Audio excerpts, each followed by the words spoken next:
I still remember the first time I saw her. It was a cold morning in New York City, the kind where the wind slices through your coat and makes your coffee go cold before you even take a sip. I was standing outside my black sedan, parked just outside a small marketing agency in Brooklyn. My name is Daniel Cross, and at that moment, everyone believed I was just a chauffeur, just a regular guy driving clients to meetings. No one knew the truth, that I was the owner of a billion-dollar logistics empire. And this entire fake identity, it was all part of a test. I had grown tired of women chasing my money, tired of fake smiles, gold diggers, and shallow affection. So I left my mansion, stepped out of my Ferrari, and put on an old leather jacket to live like a working man. I wanted to see if real love could exist without luxury. That's when she stepped out of the building. Her name was Emily.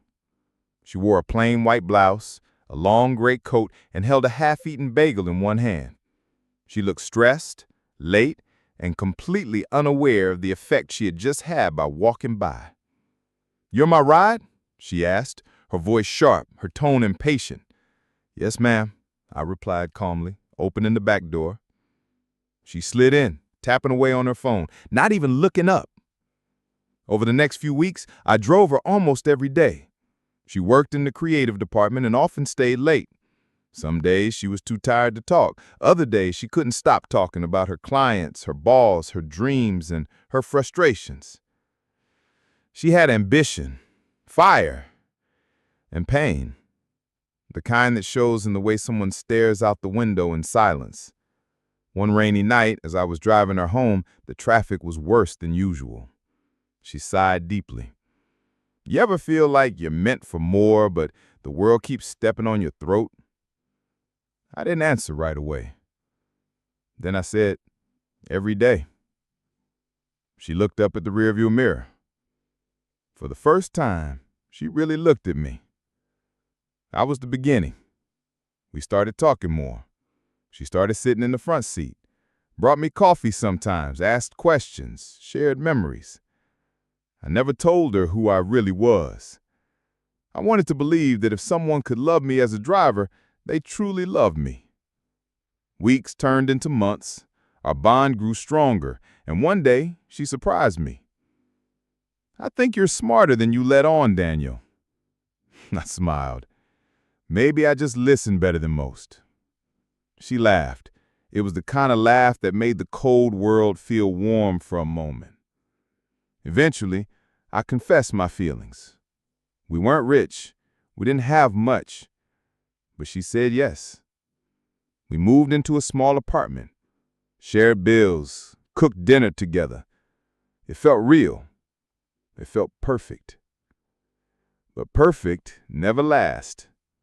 As her career grew, she started to change. She got a raise, started working more directly with her boss, a man named Marcus Dean. Tall, charming, and loaded. She started coming home late, dressing differently, smelling of expensive perfume I never bought. And then one night, I saw it. A notification flashed on her phone. "Marcus, tonight was amazing. Can't wait to see you again." She said it was a joke. I pretended to believe her. But my heart knew, and my silence wasn't weakness. It was preparation. Because the world was about to find out that the quiet driver in the corner owned everything. Emily started spending more time at the office. At first, she said it was just extra work, new clients, tighter deadlines, bigger responsibilities. I believed her. But soon, the small signs grew bigger. She started hiding her phone when I walked into the room. She laughed at texts she wouldn't show me. Her tone changed. The warmth faded. The woman who once asked how my day was stopped asking. I began driving longer shifts just to avoid being home. I couldn't eat, couldn't sleep, but I didn't confront her, not yet. I wanted to be sure, not just of her lies, but of my strength to walk away when it was time. One night, she came home in a black luxury car. Not a taxi, not a rideshare, a sleek, matte black Range Rover. I stood at the window, watching her step out in heels I'd never seen before and a red dress too expensive for her paycheck. "Whose car is that?" I asked as she walked in. "Oh, just Marcus. He offered me a ride. It was raining." But it wasn't raining. I looked at her face, and for the first time, I saw a stranger. Emily used to hug me as soon as she got home. Now she walked right past me, pouring herself a glass of wine without even a glance. I should have said something, but I didn't.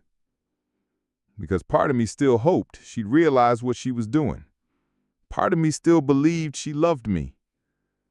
Then came the breaking point. One evening, I stopped by her office unannounced. I was supposed to be picking her up. She didn't know I was early. Through the glass walls, I saw them. Emily and Marcus. Close, laughing, her hand on his chest, his arm on her shoulder. It didn't look like business. I turned around and walked away.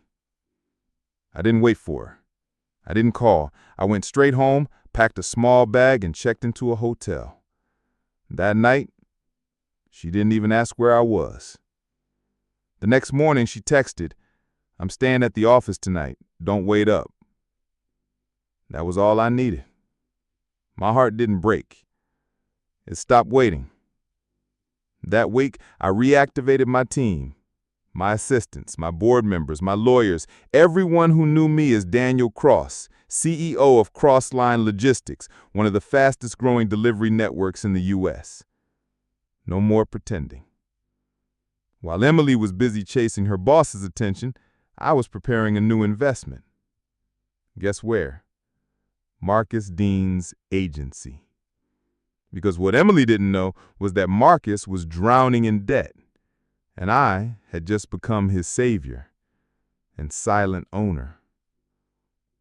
A week later, Emily came home and said something I'll never forget. "Marcus says I have the potential to lead a campaign in Europe next quarter. He believes in me." I smiled. "That's great. You must be proud." She didn't notice my tone.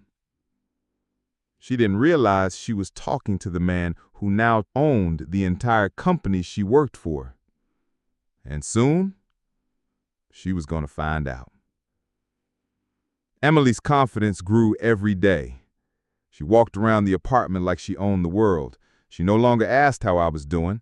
She no longer noticed when I left early or came home late. She thought I was still just a driver, working long hours to survive. But the truth was I was busy finalizing the acquisition of her agency.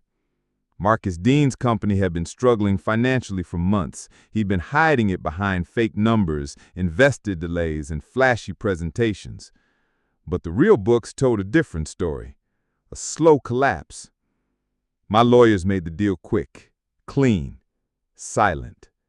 Within 3 weeks, I became the majority stakeholder in Dean & Rowe Marketing, the very agency where Emily worked. Marcus had no choice.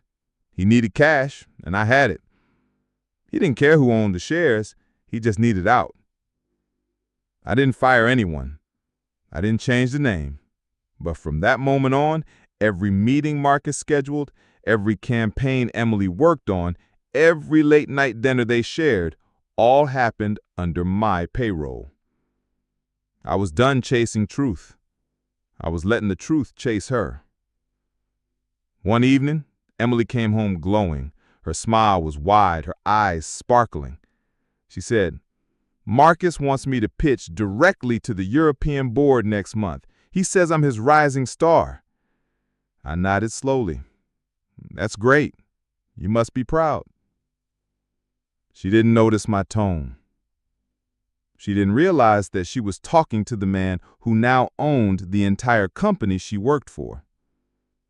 And soon, she was going to find out. Emily's confidence grew every day. She walked around the apartment like she owned the world. She no longer asked how I was doing. She no longer noticed when I left early or came home late.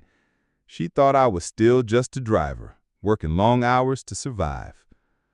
But the truth was I was busy finalizing the acquisition of her agency.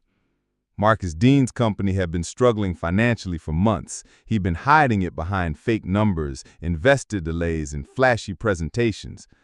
But the real books told a different story, a slow collapse. My lawyers made the deal quick, clean, silent. Within 3 weeks, I became the majority stakeholder in Dean & Rowe Marketing, the very agency where Emily worked. Marcus had no choice. He needed cash, and I had it. He didn't care who owned the shares. He just needed out. I didn't fire anyone. I didn't change the name. But from that moment on, every meeting Marcus scheduled, every campaign Emily worked on, every late-night dinner they shared, all happened